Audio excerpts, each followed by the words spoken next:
Thursday. Did you just say something about birds? Look, now I'm all about birds now. All about birds, huh? Yeah. This looks like. Oh, see, I think this this is is a gerbil on a great. stick. Yeah, no, I love it. This is great. This is so no wind passes through. Everyone can Makes hear us that nice and thumping clear. sound. Yeah, man. Yeah. It's 'cause we care. It's 'cause we care. Okay. Hey, we saw a trash panda today. It's been a great day. So, guys, welcome. Welcome to Tea Time Thursday. So we are going to take the first few minutes and just kind of just check in with everybody, allow time for people to jump on. Come I know on. some people are either on lunch or trying to get your lunch and trying to get settled in. So we're going to give everyone a couple more minutes here before we get started with Tea Time Thursday. Yeah, so log in. We love hearing where you are logging in from. And we don't always see the names, so it's nice to, I mean, the whole idea here is not just for y'all to listen to us, but for us to have a little bit back and forth going. So comment whatever's on your mind. Today we're having a conversation about the biblical patriarch Abraham. Nice, Yeah, nice, man. yeah. Yeah. Just as a joke, Guaranteed. yeah, guaranteed. Alicia's That's- like, if you move outside and enjoy the outside weather, God's creation, we're going to hear the fire trucks. Yep. Yeah, thank God for them. I will tell you guys, I know that the thing says tonight, worship tonight, awakening, the title for today. Oh. Ignore that. I'll Yeah. change that later. We'll be good. Yesterday. That was definitely last night. Speaking of awakening, Oh man. yeah. Great. Yeah, what a good finish to that round. Absolutely. So I hope you guys were able to check us out. But you know how this is. Our online worship is available, so it's all right if you weren't with us last night. We can still be together as you check it out and as you hear God touch your heart, as you feel that like we felt it last night. So Yeah. it's Yeah. available. Super cool that Yeah, we man. could do that. Yeah, I loved it. And I'm looking forward to Ash Wednesday next week. Yeah, same time but different. It's Yeah. gonna be, it's gonna be an evening service, but it's a different focus, and that's been part of the idea of awakening is to get us prepared for this thing that God is doing as we shift our sights towards Easter, towards the gift of Christ's life and this new life in Christ. So it's already upon us. Yeah. And here we are, man. I love exciting. it. Super Yeah. stoked. And I know this Saturday we have a pet blessing Pet Woohoo. blessing at Ooh. 9:30. Yep, 9:30. So much is going on, and we're excited about it. Bring your gerbil on a stick. Yes, and we are going to bless wild animals as well. Yes, that's right. We're Hopefully. trying to Hopefully. figure out a way to get our trash panda. How do we get the raccoon inside? We'll figure it out. But the thing is, guys, make sure that you check in with us as you're getting your lunch and everything. We're gonna switch gears. We're gonna go Yeah, to our we'll tea get to time it. video, and then we're gonna come back and we're gonna dig into a little bit of what we're gonna talk about this Sunday. Sounds So good. I'll see you guys in a little bit.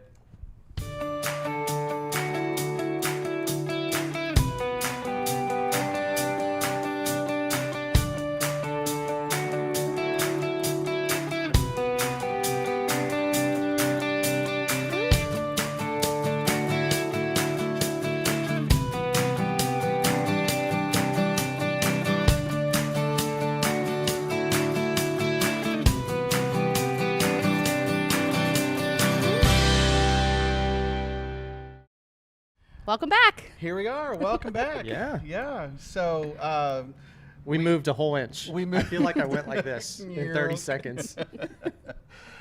yeah. So we've been walking through the big story, God's big story, and our place in it. And our idea with Thursday Tea Time is to get set for the Sunday worship services and the part of God's big story that we're going to be exploring in worship on Sunday. And it feels important to say, and I think you know this, but let's just remind ourselves that there's no way we're covering all of this story in worship at tea time and in everything else that we're doing. It's an invitation for all of us to keep exploring the story on our own. And like the story of Abraham takes a lot of chapters in Genesis. And we're just going to touch a little bit of it today. And then we'll revisit Abraham on the other side of Lent, but we're not telling all the details of the story. We're looking to get to God's big story so that we understand, well, this is our story. This is my story, and to be able to be equipped as a people of faith to share God's story with each other and really with our neighbors. Yeah. This is the God thing that's happening that I'm a part of, and that there's a place for you to be a part of. So we're looking at Abraham today. The scripture is Genesis 12. That's where the story of Abraham, where the plot really moves. All we've seen from Abraham before is basically how he fits into the family of people. And how his father's generation, his father moved from where the plot has been happening in what is now modern day Iraq, has already begun the great shift toward what we call the Holy Land today. So that's where then the plot just zeroes right in on this one individual person. And this is how it starts. This is the first 2 verses of Genesis 12. Hold on, an aside. So we talk about Abraham because that's the name that he was given. In the early parts of Genesis, his name is Abram. Just same guy. Fun note. Thank you. Fun fact. Fun fact. That's going to come up on trivia night. That's right. Yeah, you never know. That's right. Trivia night at your local watering hole. Yes, Be ready. Be ready. Abram. You should read. The Lord said to Abram, "Leave your land, your family, and your father's household for the land that I will show you. I will make of you a great nation and will bless you. I will make your name respected, and you will be a blessing." Genesis 12, 1 and 2. And I love imagining this. I love imagining it like, it's a day not unlike today. And he's just had a big old bowl of soup and some salad, hanging with his people, chit-chatting. The voice. Yeah. And not just some voice saying, "You're good, I'm with you." But no, it is time to pack up everything. Leave everything familiar. Leave your father. I mean, Abraham's 75 at this time, but still, leave your father. Yeah, that's right. He's 75. Like, he's built his life, man. Yeah. Leave it. And God didn't say something like, "And I want you to go to Palm Bay," or I want you to go to Chattanooga, even a far off place, to a place I'm going to show you. It just blows me away. So no, like not knowing where you're going. Right. Just pack your stuff, and pack just your family, right? Yeah. Yeah, he got to take his immediate family. Yeah. It's better than none. Which is better than, yeah, way better than none. But but that's the other thing, right? Pack your stuff.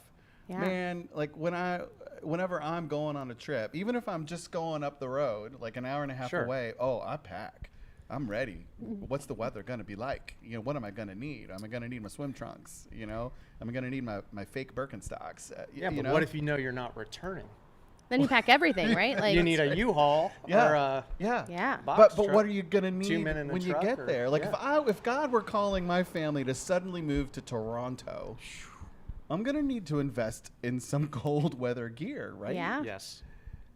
I just, that's part of the story that just gets to me is like, there's nothing to do to prepare other than pack up and say your goodbyes, Yeah. man. And trust God. And yes. That's crazy. I mean, it's not crazy to trust God, right? But it's crazy to think God has said for him to move and not knowing where you're going, not knowing anything, just move and trust is sometimes a hard pill to swallow, Yeah. Like, But most of the time. I can't all the imagine. time, yeah. That's such a great image, right? It gets stuck in your throat. and then you ever do that where you take a vitamin or something and it didn't quite go down and it's just like. all the time. Have you seen me swallow pills? No, I'm not. It's really ridiculous. I'll look out for it. FaceTime me next time. Maybe we could Okay. do it on Tea Time next week as entertainment. Come next No. week. Watch Next week. Alicia take a multivitamin. Tell your friends. Yeah. So So a difficult pill to swallow. Yes. it's really cool to see some people engage this. Bianca says he will provide when we get there. That's what's up. Man, but that takes a lot of faith, right? Right. That's a good word, Bianca, but that's a lot of faith to know that I don't have to take these things. Yeah. You're an overpacker. I am. Right. I own it. Right. Because you never know if you're in Orlando at a hotel, you may need something. Yeah. So, but can you have enough faith that it's going to be provided? Well, that and need's going to be Here's met part of what's so without radical preparing for it. is not just that it's going to be provided when you get there, but you don't even know the get there part. Right. There's a lot of time between the leaving and the get there. True. Yeah. You know? Yeah. Yeah, it's not like you do know you're going to Toronto. Yeah. You don't know where it's going. Right. Right. How long is Could be this the other trip? way. It could be. So if you pack winter wear, Yeah, you could know, be hot. and I haven't looked this up in a while, but the distance that we're traveling here, because we eventually learn. I mean, the story continues. This isn't it. The story continues, and we find out where he's going, and it's far. It wasn't, a couple of days walk. I think it was even 2 months, maybe. Can you imagine taking all your stuff with you, like carrying it to go for 2 months? Yeah. 2 months to get to the place you're going. I think I'd become a minimalist Yeah, if I me knew too. I had to go. But here's Me something too. too. Hold on to the like- memories. That's it. I mean, you've got like 5 or 6 kids, and I definitely have 3. Okay, yeah, that's it. But like, I mean, when you guys go to like whatever, you're going to Holopau or whatever. I mean, maybe a little bit farther. I mean, you're not just bringing what you're gonna need when you get there, right? You're bringing like road snacks and stuff. Yeah. Stuff for the kids to do along the way. Yeah, because you we'd know? have to stop 30 times. Like, they're always hungry. I mean, imagine a 2-month long No, road trip. no. Like, You'd have to plan like breakfast and lunch and dinner and Yeah, like man. I've got kids. I've got to feed them. and I think part of it that's just so fascinating to me is like your food is literally walking with you too. Like, Yeah. Yep. you Like you have a little grocery store with you. right? Yeah. Oh man, I So, just love this story. Yeah, so actually, my mom's on right now. Mm-hmm. So Kimberly's on, and she said he was totally abandoned to God's plan. It takes guts. Yeah. The journey is Abandoned. part of the call. Yeah. Oh, that's so good. Yep. That's so good because I think as a culture, and I think I'm part of it. I'm so destination focused. Where are we going? Yeah. Where are we going? I was the kid that would be like, hey Dad, how much farther is it? How much farther is it? Are we there yet? Are we there yet? No, Are my we there gosh. yet? That was My me. kids never said that there until yet? like a year ago. And then when we travel, that's what they say like every 10 minutes. Yeah. I'm like, I'll let you know when we get there. No more asking. Oh my goodness. No more talking. No. When I was leading the youth ministry and the teens would do that, we're taking this trip to Appalachia or something, and they'd be like, hey, how much longer is it? And my answer was always like 5 more minutes, even though we got hours to go. Just and I think part of that is me being an attempt at humor, but also that whole thing, you don't know where you're going. Like there's so many places to go along the way. There's this phrase like every step is an arrival. Right. Every step is an arrival. Can we live like that? Can you imagine? Every step is living an like that? arrival. This is where God has called me to be right here. Right now. This is where we're going. Where we are is where we're going. Yeah. I like what Bonnie said. She said in another translation, it points out that God had said, so how long did it take for Abram to actually head out after he was told to go? I don't know, Bonnie. Yeah. That's a good question. That is a good question because there's a real human element there. Correct. There's a real. I like that. Right. Yeah. He's not just the guy in the story. He's a 75-year-old man. Right. Right. And well, for some people, they're processors, right? Like it's just what they do. Yeah. And so, how long did it take them to leave? Like if he was a processor, how long did it take him to leave? Because he had to think about it, and it's not just I'm like a person that just goes, like just goes out and does it. I'm not sure that I could have done that here, but for people that need to think about it or need to process it, like, can you imagine if he was one of those kind of people, how long it actually would have taken for him to leave? Because we don't know, right? So I mean, I'm 46. Sometimes it takes me a while just to get out of a chair. I know. Right? Like he's he's settled, man. This is it. And so yeah, I love that possibility. But what I also love about it too is it's not mentioned because it doesn't matter. Right? It's an interesting thing, and there's a human wrinkle to it. But the point is, eventually, maybe it took him a while to plan it out. Maybe he had to sit with it a while. Maybe there was some prayer going back and forth. Is this really what you mean? But no, the point is he did. Yeah. He went. Yeah. And the later in Hebrews it talks about I think in Romans too, in a few places, it talks about that faith. And how, because one of the things that I love about this is we have a tendency to elevate Abraham because he's obviously the protagonist in this story, and to look at him as somebody special. Somebody, well, of course God would call him, of course, but no, it's just this guy. There's no qualification given. There's no reason given. It's just him. God just said him. He's the one. And God knows God's reasons. God sees the sweep of the story. It's not like God is surprised, like, oh, that guy, well, okay. But a large point, and I love having this conversation with people, is that these biblical heroes were not special before God called them. They were just like the rest of us. There's something that happens when you respond to God's call that's transformative. And later in the story, we'll get to where Abram makes some really dumb decisions, hurts people, exploits people, lies.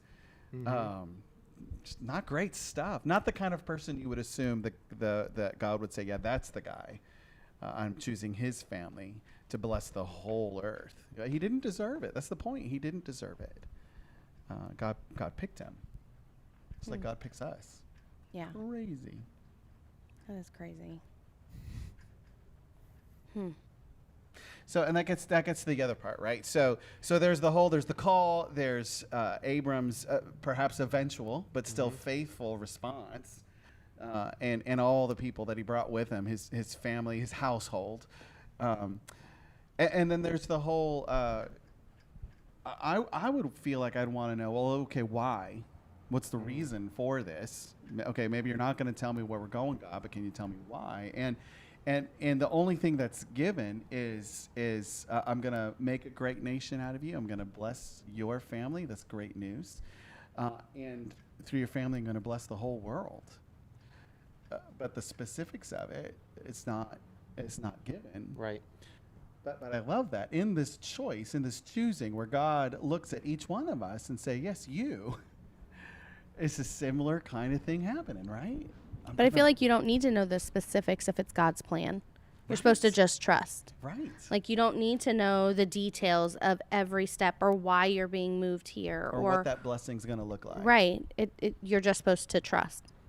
God just wants you to trust him, that he has a plan. You don't need to, as hard as that is, you don't need to understand the plan. You just need to do it. And that takes trust. Yeah. And I'm thinking, like, practically like myself, it takes releasing that control. Yeah. More so than trust. Yes, that's trust. Yes, I need to trust in God, but it's like that control. Like, I need to know. I need to know where I'm going. I need to know what's next. I need to know what's there when I get there. And that's. I think control and trust go hand in hand, right? Like, if you trust somebody, then you let your control go. Yeah. So I think they're just two different words, but similar, very similar. Right, and one thing to sit at this table on this beautiful day, talk about, but oh my goodness, letting go of control, letting go of the feeling like either I need to know where this is going or I know where this is going, I know how to get there, and just trusting. But I feel like then that's how we get in the way of God's journey, right? Like, that's how we Preach. We as no. Yes. Yes. We as humans, get in the way of the journey or the plan that God has for us because we want to be in control, or we want to know what's going on. We want to know every step, but God has that plan already for us. So just follow it. As hard as that is. Well, I'm not saying that's easy. And what makes that hard is sometimes it doesn't feel like control, like, oh, I've got to know the secret mind of God. Sometimes it just seems like this is obviously the next step. Yeah. This is obviously what we need to, this is obviously what God wants. And that is just not true. That's not how God doesn't operate in the obvious. Yeah. Sometimes God operates in what feels opposite. This is the wrong thing to do at 75 to relocate. He probably had a pension. I mean, I would think people think like that. Like, can you imagine leaving your home and the town that you know, where you assume you're going to live out the rest of your life, to move, and not just move, travel 2 months to get to where you're going at 75? Like, no, man, I'm good. I don't really know. Can you duck? Right, like, he's not talking to me. must He's be talking that to But here's the thing that we've already seen glimpses of in the story along the way so far, is one, God choosing people, God singling people out for blessing, and not just for blessing, but to further, to advance God's work of blessing. And this is not too far. I mean, we're only 12 chapters into the Bible. A lot of awful has already happened. Mm-hmm. And here God is a major move of blessing, and the choice that God is making, that I'm going to do it through the people.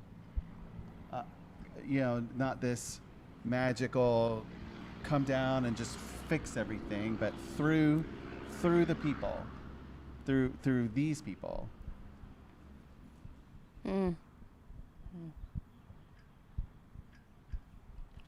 Yeah, so that's the word, right? Like God has chosen all of us. Yeah. Right? It's our response to that. Mm-hmm. Is it out of faith? Is it out of trust? Are we gonna lean into that understanding, knowing that God truly wants to bless us and He truly has a plan for us and a journey for us? And do we be obedient? Do we stay obedient? Like, I'm thinking of all the things that we may deal with on a normal basis.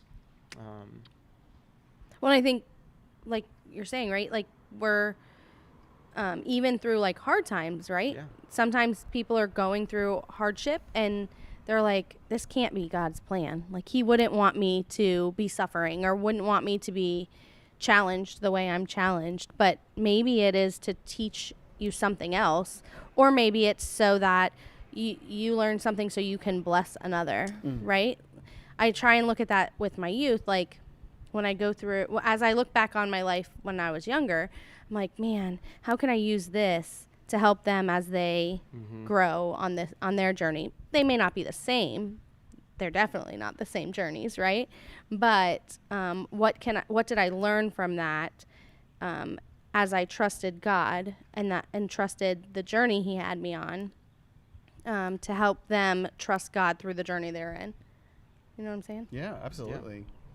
Yeah. And what an honor it is to be part of that call of advancing that kingdom. Yeah. Right? Of pouring into other people. And I think that's what you were getting at there, is the blessing of others. Mm-hmm. That how do we advance the kingdom? How does that grow? How does the nations grow? How does the people grow? It's by advancing the kingdom. Yeah. Right.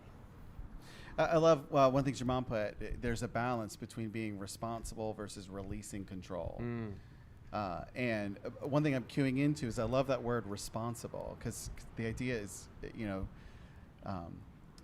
able to respond for this.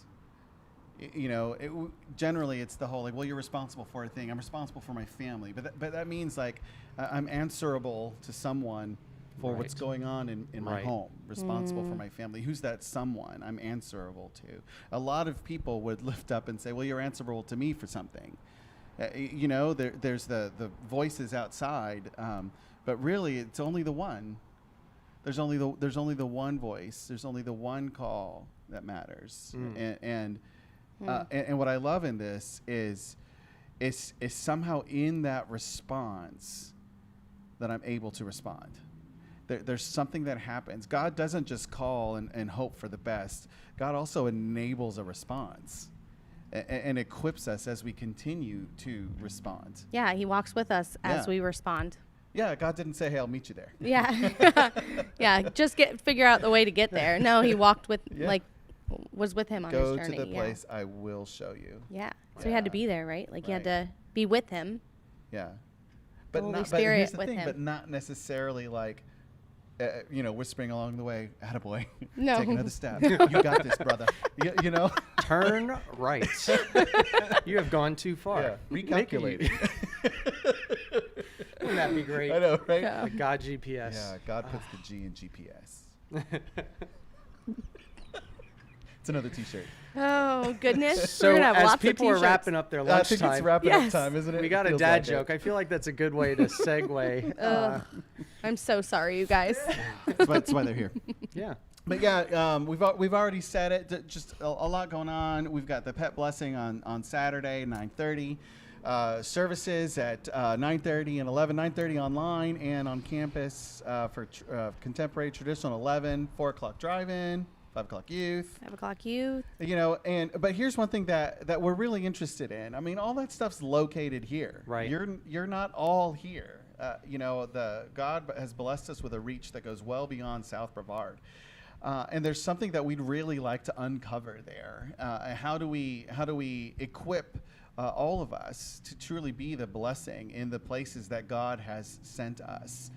And so some of y'all cannot come to the services on campus. You have to come this way. That doesn't mean that you're still not able to fully participate in the life of the church. I'm excited about how we discover what that looks like.